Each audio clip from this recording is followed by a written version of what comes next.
Hello, and welcome to the Lifecycle Institute. My name is Darren Wyckoff, and this is the Business Connection. Today we're talking about improving your organization's ability to manage customer relations through business processes. Now, I've done a number of seminars on business process improvement, business process reengineering, but this is the first time that we've looked at business process reengineering relative to customer care. And it comes as I see a number of the clients that I've been working with over the past year.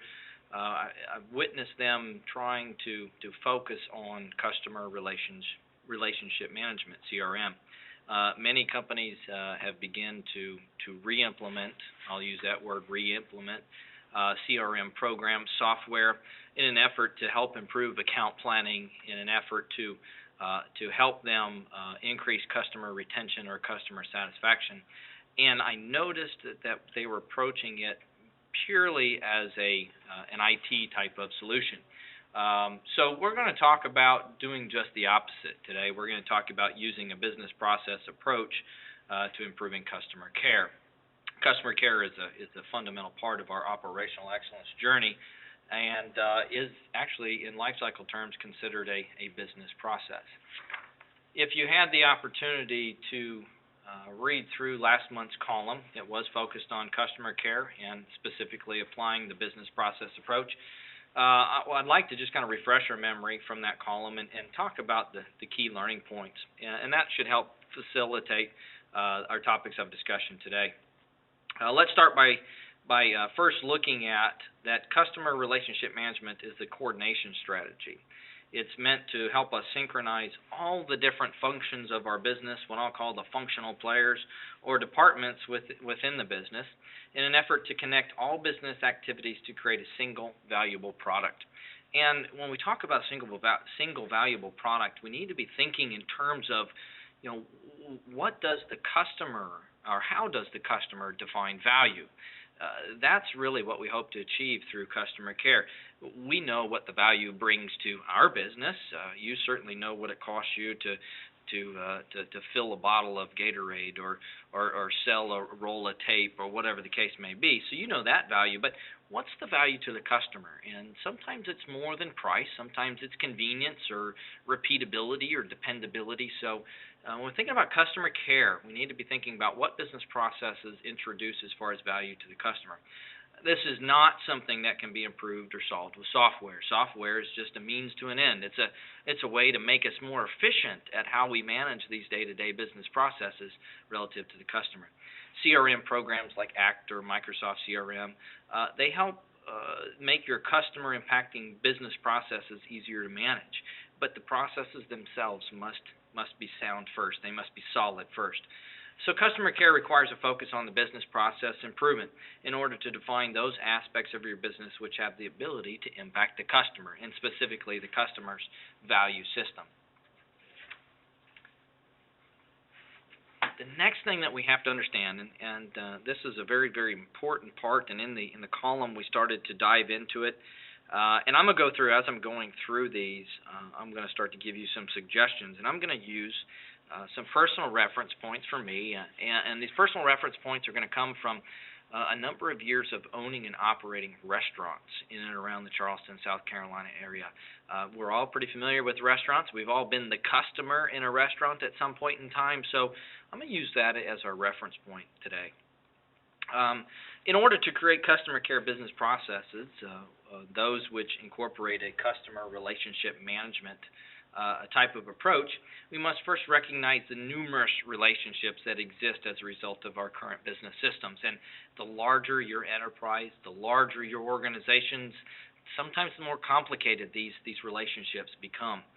The first one we're going to talk about is a facing operation. And these are those operational practices that affect the customer experience at the front line.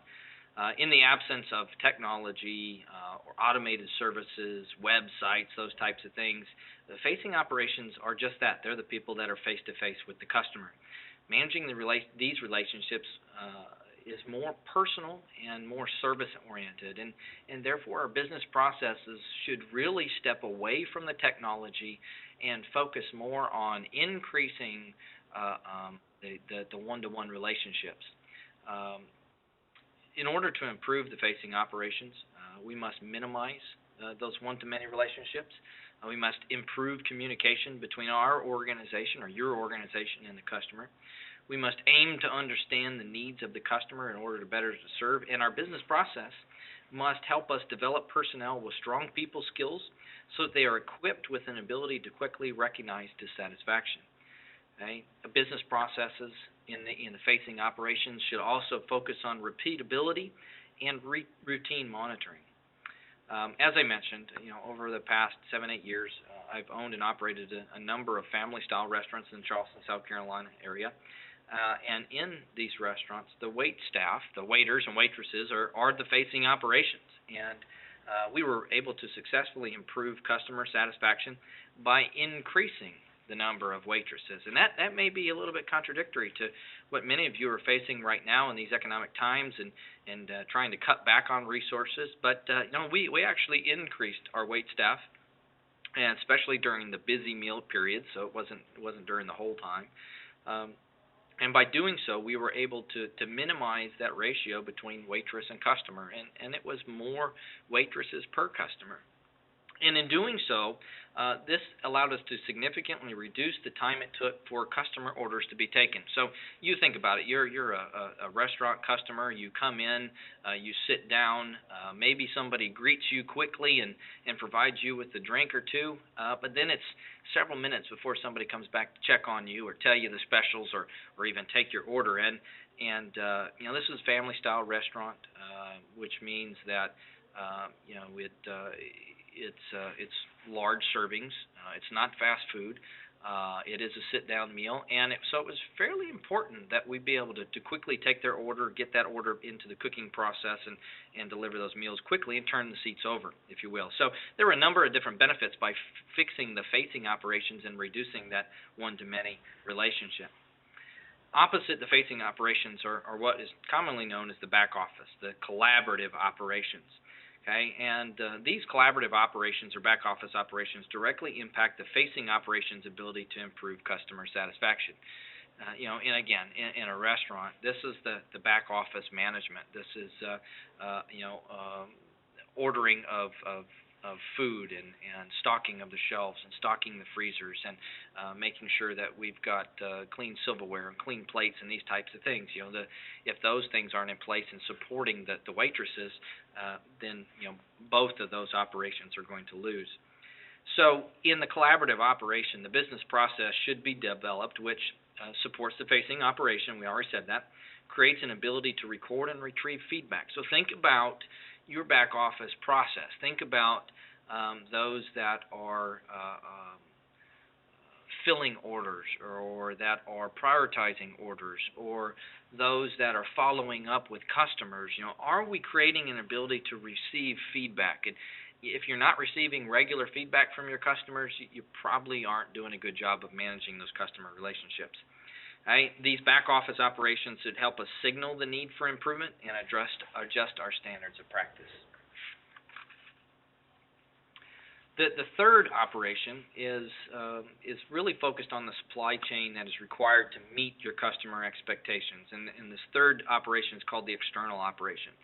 External operations include those cooperative functions you probably married through some type of vendor management program or contract service provider relationship, whose performance or lack thereof will indirectly impact your customer's experience. And this is important because you're the customer of the vendor, but yet it's the vendor's process that's impacting your customer. So, we've got a whole chain of events that's happening here. When defining your external operations, so the business processes are focused on your external operations, you need to be diligent and identify where your vendor's own business process could potentially impact your customer in a negative way. Right? You want to pass on the savings, but you certainly don't want to pass on the frustrations. Okay? So you need to define your internal process controls and countermeasures in the event that the vendor's process is inadequate.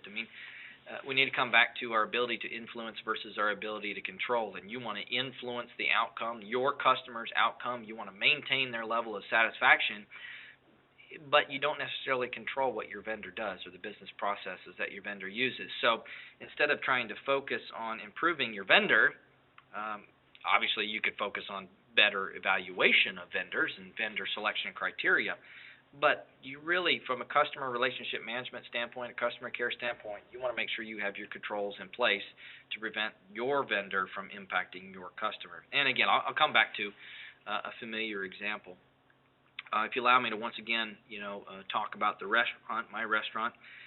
We're famous for our steaks. We've got everything from 9-ounce ribeyes to 52-ounce sirloins and everything in between. And the cut and the quality of the meat is very important when trying to maintain our customer satisfaction.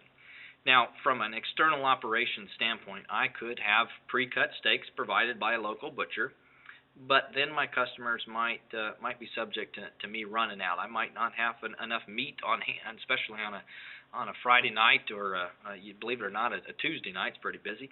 I might not have enough meat to support that customer demand. I could also buy meat from a national distributor like Sysco or some other food chain that supports the other chain restaurants in the area. But then my customers wouldn't get the special cuts that they're used to. So I've had to develop an external operation business process that helps me leverage the nationwide chain type of food distributors for the high frequency turnover type of meat cuts like your fillets.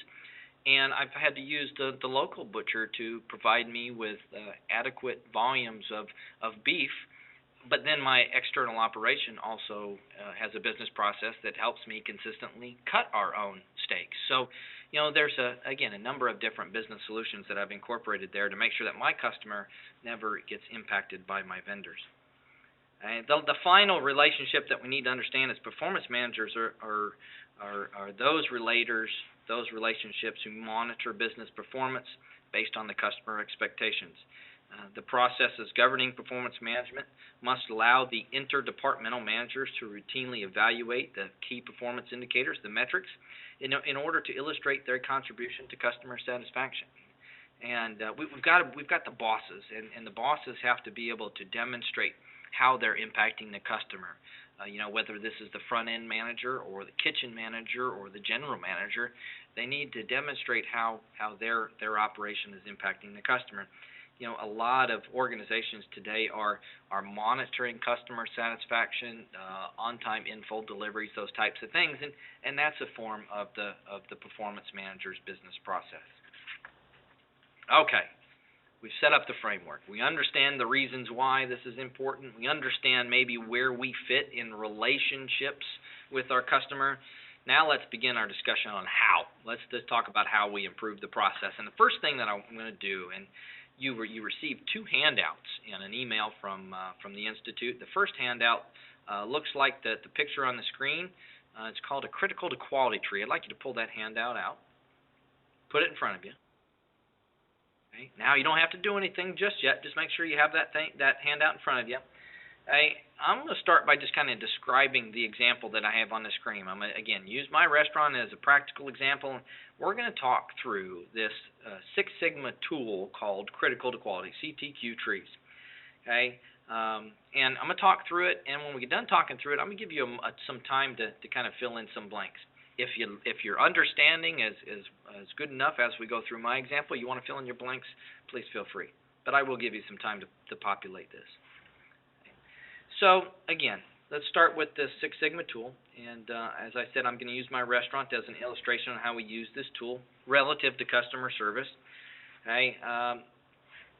First thing that we want to do, in that far left box where it says meal, this is where you want to define your customer, what your customer must have in order to give you a fully satisfied referral. You're thinking about, what is it that if it was absent, if it wasn't there, if the customer didn't receive it every time, that they would start to poorly rate my organization. That's what we want to put in that box. Okay. You may want to identify something about your business that's unique, that helps attract your customer. It's the supply and the whole supply and demand type of thought process. Okay? And again, the meal.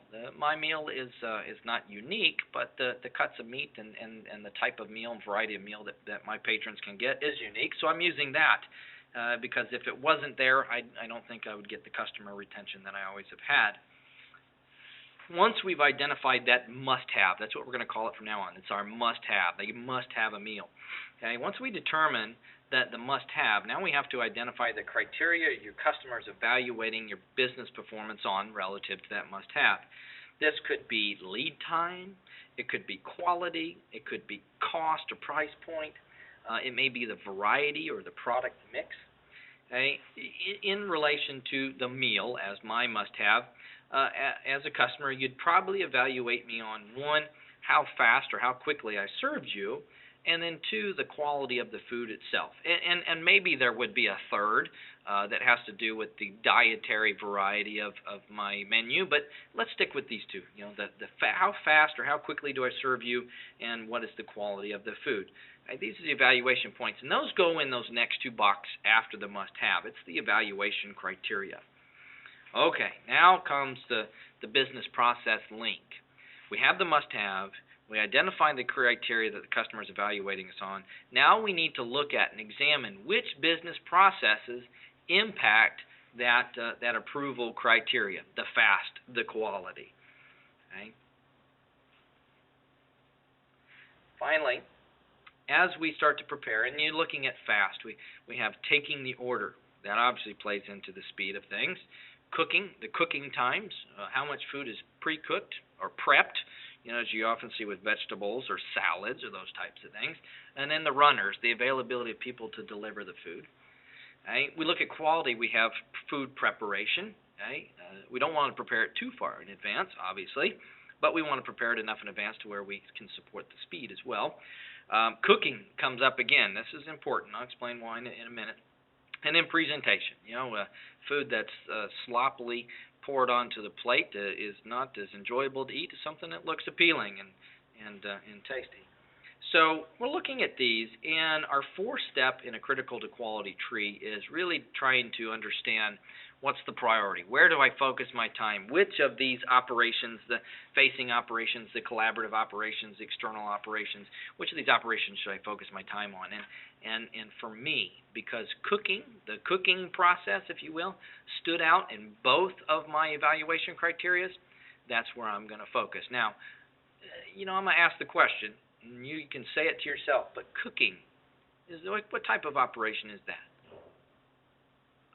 If you said collaborative operation, you're exactly right. Cooking is a collaborative. It's a back office operation. It doesn't directly hit the customer face-to-face on a facing operation, but it creates an ability for that waitress or waiter to be successful. And I can't tell you how many times the waiter, the waitress, you know, takes it on the chin because food's not cooked properly, and that is not allowed to happen in my restaurants.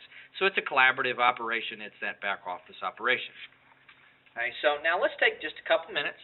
I've got a blank one here. This is your trigger. I want you to think about yours, and I'm going to walk you through it. So let's do it together. Okay, first, define what your customer must have in order to give your business a fully satisfied referral.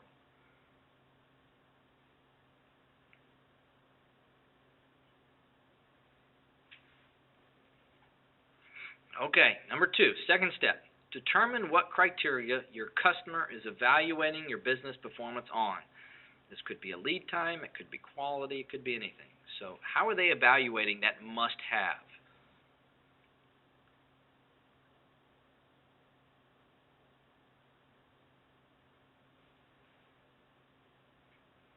Okay, step three. Okay, for each of those evaluation criteria, I want you to give me two aspects of your business. It could be a facing operation, it could be a collaborative operation, it could be an external operation. It's up to you, but give me two aspects of your business that support the delivery of the must-have and helps you achieve a satisfactory rating in each of those two criteria. Again, my examples was cooking, the runners for the meal, food preparation.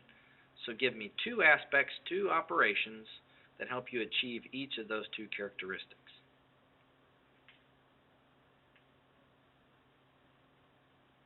All right.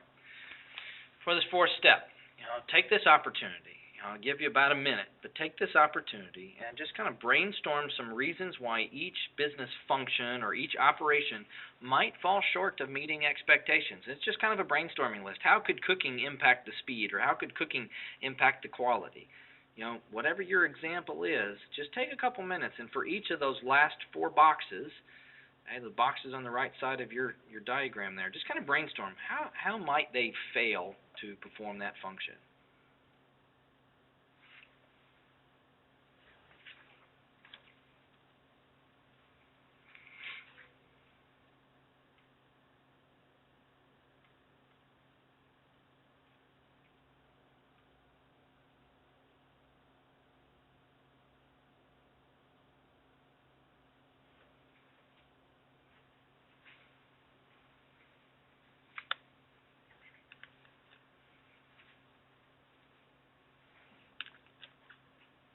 Okay, are we seeing any patterns?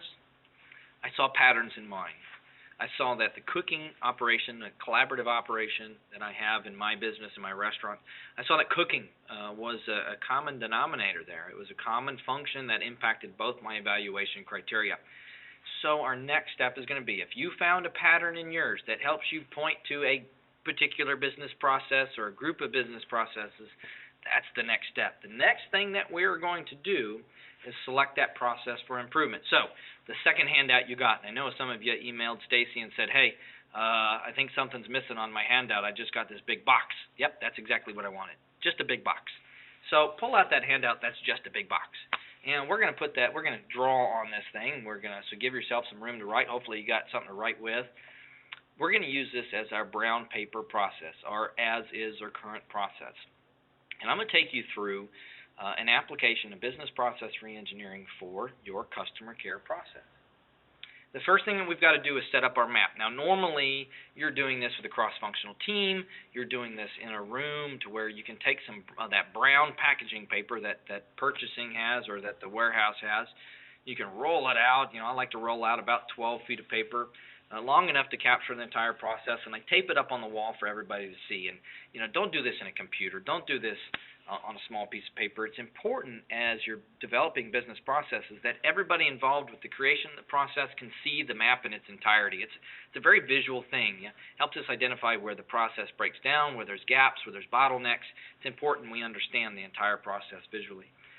Right? So the first step is to roll out that paper, get your paper set up. Now, I've given you a kind of a square box blank piece of paper today.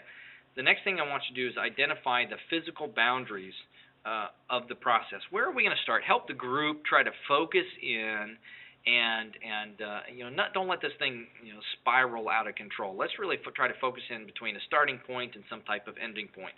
And I just like to call them the physical boundaries of the process. Okay? You may be having to consider one segment of your business process at a time, and that's ideal. That helps people stay focused. So identify what was your starting and ending point going to be.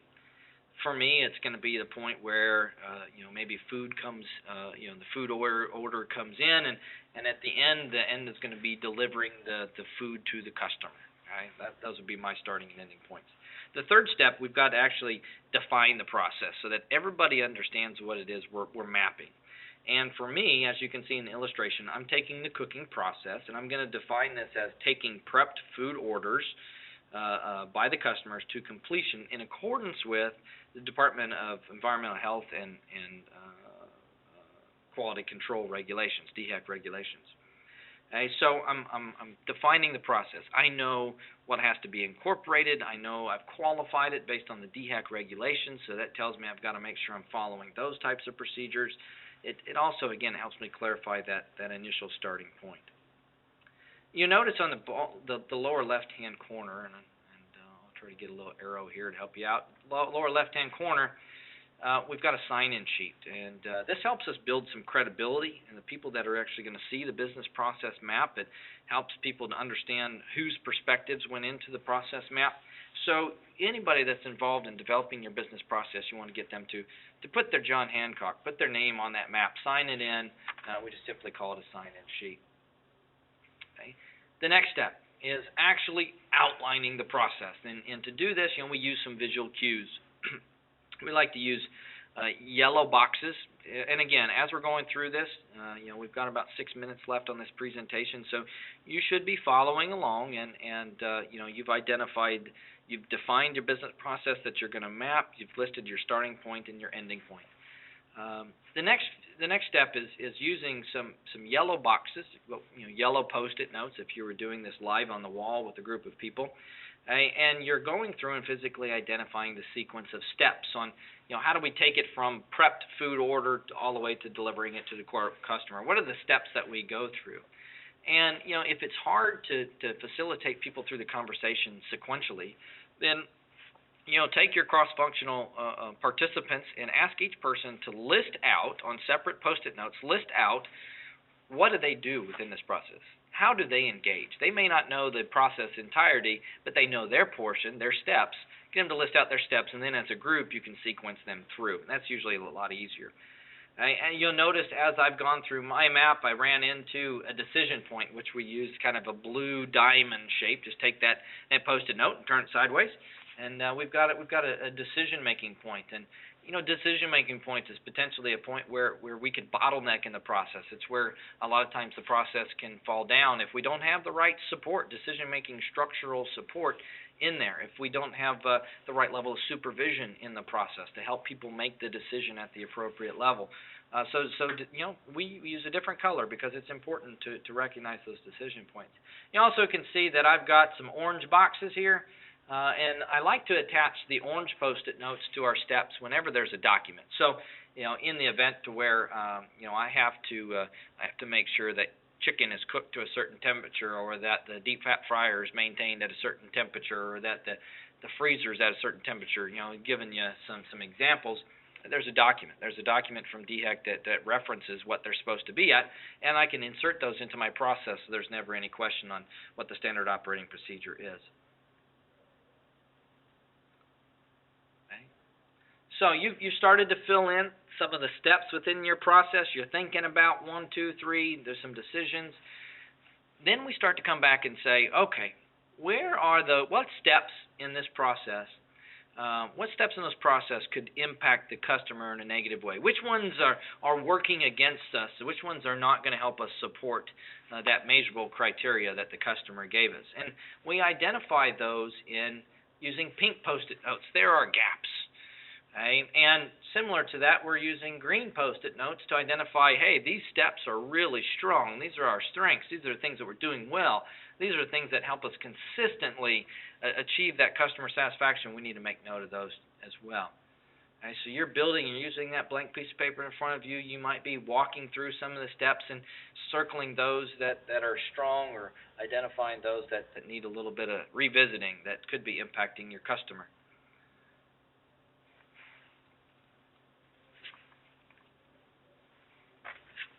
The final step in your current process map is going through and helping to prioritize the gaps that need to be closed, the things that need to be overcome to help you improve your customer satisfaction and achieve those measurable criteria.